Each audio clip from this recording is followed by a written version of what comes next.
Ang sarap talaga makita yung mga bagay na resulta ng pinagpaguran yung mag-asawa. Kapag ganito yung makikita mo ay worth it talaga yung maagang pagising at yung late na pagtulog para lang makagawa ng video. Kaya masasabi ko talaga na totoo yung kasabihan na kapag may tiyaga, may nilaga. Kasi kapag walang tiyaga, may sinigang. Charing.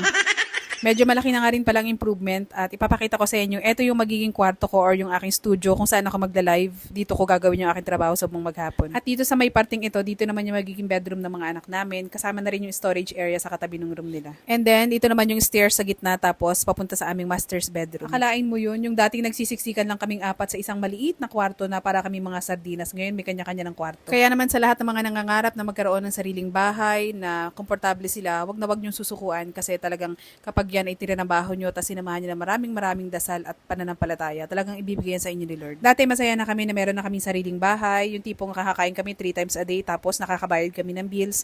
At eto nga pinangarap ko rin talaga na magkaroon kami ng komportable talagang bahay, yung tipong makakagalaw kami dahil napakasip na nga namin. Pero ito binigay na talaga ni Lord. Hindi pa man totally tapos dahil siguro mga 1.5 month pa to, pero talagang excited na ako kaya pagpasensyahan nyo na muna. Ibalato nyo na lang muna sa akin yung kasiyahan ko ngayon. Kasi sa ngayon talaga, nag-iisip na ako kung saan ako bibili ng kurtina, anong mga ilaw ilalagay namin. Nagtitingin-tingin na talaga kami kung ano yung maganda. Dahil syempre, pinaghirapan natin, pinag-ipunan, talagang deserve talaga na mabigyan ng magandang ilaw ang ating bahay. O, paano mga mare? Bibitinin ko na lang muna kayo ha, and I'll see you on my next video. Bye!